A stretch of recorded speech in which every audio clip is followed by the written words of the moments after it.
Adultério é muito ruim, mas incesto é de Nemesis, Counter, Matchup, Mind Games e Mix-Up, apesar de serem termos distintos que funcionam em diferentes cenários com diferentes contextos, todos partem do mesmo princípio e funcionam com a mesma lógica. Compatibilidade.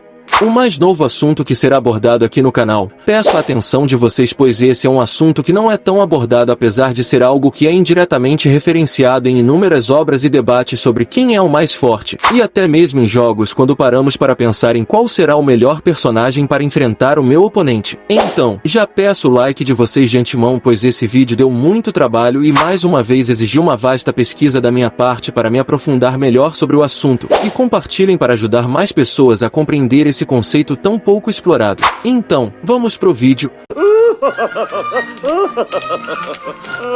O menino de pau. Onde é que está?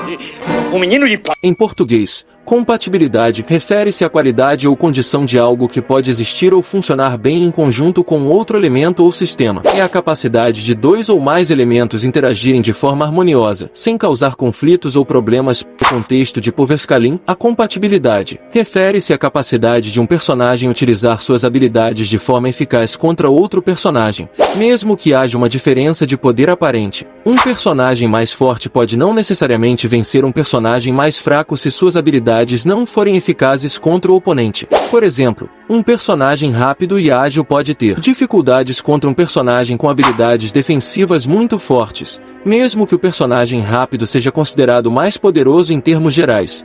Variáveis como adaptabilidade, características físicas, mentalidade e habilidades individuais são fatores que podem influenciar uma boa compatibilidade, tornando a luta mais justa e interessante.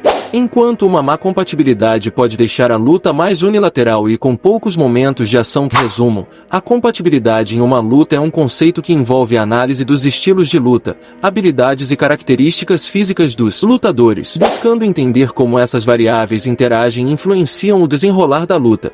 Mas no universo de Shumomatsu, existe exemplos de uma boa compatibilidade? Sim, existe. Os exemplos são variáveis, mas para não prolongar muito o vídeo vou citar apenas um exemplo de boa compatibilidade e um exemplo de má compatibilidade. Na terceira luta do Ragnarok, temos representando os deuses, Poseidon, o deus tirano dos oceanos, e seu oponente representando a raça humana temos o maior perdedor, Kojiro Sasaki. Poseidon era um deus com uma velocidade extrema e uma arrogância discrepante, enquanto Sasaki Kojiro é um humano com a maior capacidade analítica. Enquanto Poseidon focava em ataques rápidos, certeiros e mortais, Sasaki analisava, aprendia, antecipava e desviava das investidas do deus dos mares.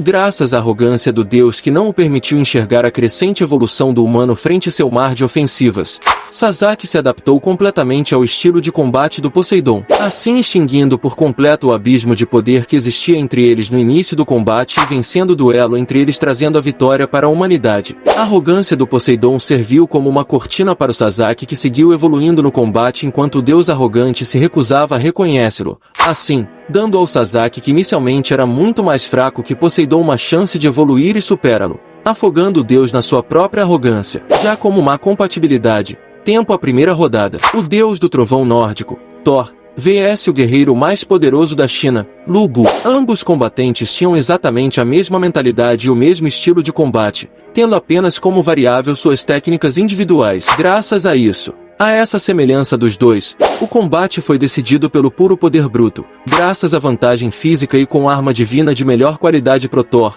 Não foi preciso uma estratégia complexa, não era relevante mudar a mentalidade no meio do duelo. Apenas golpear com mais força do que o seu oponente, apenas ser o mais forte. Como abordado no início do vídeo, para ter uma boa compatibilidade contra um oponente em uma luta, é crucial ter habilidades que tiraram proveitos dos pontos fracos do seu adversário, como Sasaki fez ao seguir evoluindo enquanto Poseidon persistia em sua arrogância. Do contrário, se ambos os lutadores forem focados no mesmo estilo, vai vencer aquele que tem mais qualidade ou maior poder bruto. Como foi com Thor vs Lu Bu. Shumomatsu no Valkyrie, apesar de ser um anime focado muito no combate corpo a corpo, existem inúmeras habilidades de personagens diversos que se encaixam como um contra-ataque perfeito, sendo compatíveis com as habilidades de outros personagens de outros rounds, como por exemplo, o punho que ultrapassa o tempo dos Zeus e a oitava consciência de Buda. Afinal de contas, O que adianta você ver que seu oponente irá te acertar com um jab direto, porém você ser incapaz de esquivar, evitar ou se antecipar a esse ataque?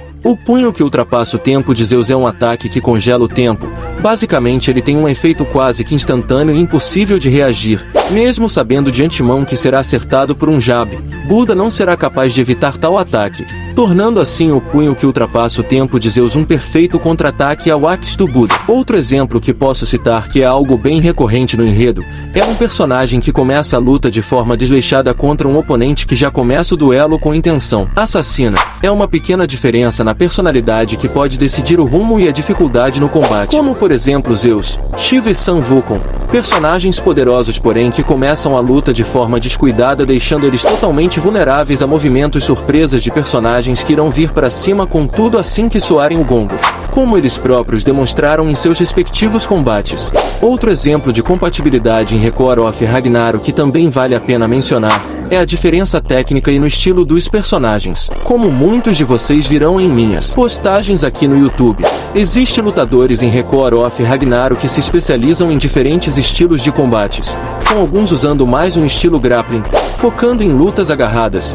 striker, focando em ataques precisos em uma luta em pé, brawlers, brigões que muitas das vezes não possuem ética ou estilo marcial definido e por fim os usuários de armas no geral. Mas como esses diferentes estilos se sobressaem uns aos outros? Deixem elaborar. Lutadores do estilo grappling tendem a ter vantagens contra lutadores do tipo striking e brawlers, pois eles com suas técnicas de imobilização e agarrões são capazes de tirarem deles suas maiores armas e os dominarem em uma luta agarrada, podendo ter vantagens até mesmo contra usuários de armas dependendo do contexto e dos personagens em questão.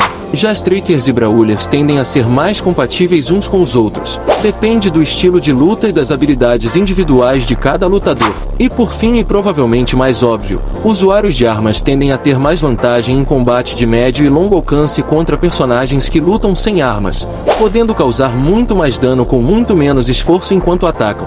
Estão vendo como o resultado de uma luta não depende apenas da contagem de pontos ou de quem tem os ataques mais fortes? E como a regra de se A vence B e B vence C, logo A vence C, não deve ser levada ao pé da letra. As circunstâncias que levam A vencer de B não são as mesmas que levam B a vencer de C, tornando assim possível que C vença A. Portanto, a compatibilidade é um fator crucial para determinar o resultado de uma batalha, e não deve ser ignorada ao fazer Poverscaling. Mais uma vez, um personagem com maior poder, mas baixa compatibilidade, pode perder para um personagem com menos poder, mas maior compatibilidade. E aí, gostaram do vídeo? Consegui deixar claro a importância de analisar a compatibilidade para termos um matchup justo? Deixem suas dúvidas nos comentários, estarei respondendo o máximo que conseguir. E mais uma vez peço que compartilhem para que esse vídeo possa alcançar mais pessoas. O objetivo desse vídeo é trazer mais diversidade e profundidade nos debates de Poverscaling, mesmo que seja algo que no meu canal é bem implementado e comentado com certa frequência. Esse ainda não é um assunto muito conhecido e discutido, muitos apenas ignoram. Então me ajudem a tentar abrir a mente do máximo de pessoas possíveis. Muito obrigado pela atenção e por ter assistido até aqui. Fiquem com Deus e até a próxima.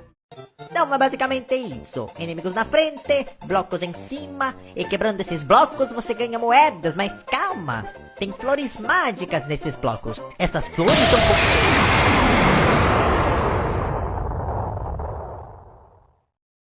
Sabe o que falta em você, rapaz? Humildade.